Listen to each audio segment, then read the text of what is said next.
সরকার পতনের ছক কষছে আওয়ামী লীগ। বিদেশ থেকে এসে রাজনীতি নিয়ন্ত্রণ করতে চান বলেন বিএনপি স্থায়ী কমিটির সদস্য মেজর হাফিজ উদ্দিন আহমেদ। এবারে শুনবেন বিস্তারিত। সরকার পতনের ছক কষছে আওয়ামী লীগ। দেশ জুড়ে অসন্তোষ, দ্রব্যমূল্যের ঊর্ধ্বগতি, বেকারত্ব, সরকার পরিচালনার ব্যর্থতা, অদক্ষতা, ইউনূসের উপর জনরোষ প্রতিদিনই বাড়ছে। এর পরিপ্রেক্ষিতে আওয়ামী লীগ শক্তিশালী ও জনপ্রিয় সরকার গঠনের লক্ষ্যে সুপরিকল্পিতভাবে কাজ শুরু করেছে। আওয়ামী লীগ বলেছে, জনগণের সরকার পুনঃস্থাপনের এই আন্দোলন। বিশ্বস্ত সূত্রে জানা গেছে, আওয়ামী লীগের হাইকমান্ড একাধিক কৌশল গঠন করেছে, যা একদিকে মাঠ তৈরি করবে, অন্যদিকে প্রশাসনিক আন্তর্জাতিক মহলের জনমত তৈরি করবে। দলের সভাপতি শেখ হাসিনা একাধিক বৈঠকে এ বার্তা দিয়েছেন, জনগণের রায়কে উপেক্ষা করে ক্ষমতায় টিকে থাকা যাবে না, সময়মতো যথাযথ জবাব দেওয়া হবে।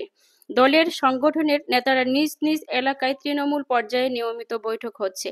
শেখ হাসিনা স্বয়ং প্রতিটি দিক নিবিড়ভাবে পর্যবেক্ষণ করছেন। আন্তর্জাতিক মহলেও সক্রিয় আওয়ামী লীগ।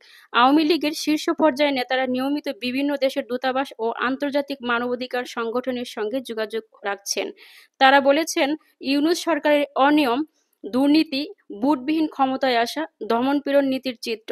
একাধিক আন্তর্জাতিক মিডিয়া, মানবাধিকার সংগঠনে এখন ইউনূস সরকারের কর্মকাণ্ড নিয়ে উদ্বিগ্ন।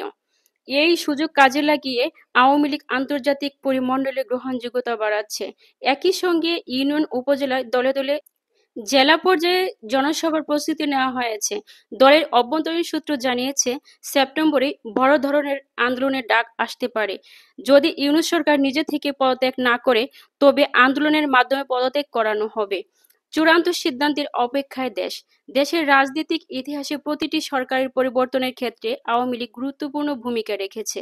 এবারও তার ব্যতিক্রম হবে না। দলটি মনে করেন, দেশের স্থিতিশীলতা ও গণতন্ত্র পুনঃপ্রতিষ্ঠা নিশ্চিত করতে হলে ইউনূস সরকারের পদত্যাগ অপরিহার্য। দলটির তরফ থেকে একাধিক বার্তা স্পষ্ট, এখন দেশে আর কোনো অনির্বাচিত সরকার চলবে না। গণতন্ত্র প্রতিষ্ঠা করতে হবে, রাজপথে এর ফয়সালা হবে।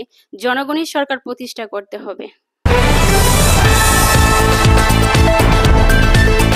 বিদেশ থেকে এসে রাজনীতি নিয়ন্ত্রণ করতে চান বলেন বিএনপি স্থায়ী কমিটির সদস্য মেজর হাফিজ উদ্দিন আহমেদ। বিশ্বে অনির্বাচিত কারো দ্বারা সংবিধান সংশোধনের নজির নেই, এ মন্তব্য করেন তিনি। তিনি আরও বলেন, বিদেশ থেকে কিছু আতেল এসে দেশের রাজনীতি গতি প্রকৃতি নিয়ন্ত্রণ করতে চান। গতকাল রাজধানীর ইঞ্জিনিয়ার ইনস্টিটিউটে আইআইবি অনুষ্ঠানে এসব কথা বলেন তিনি। বলেন, সংস্কার একটাই হওয়া উচিত, তা হলো তত্ত্বাবধায়ক সরকার।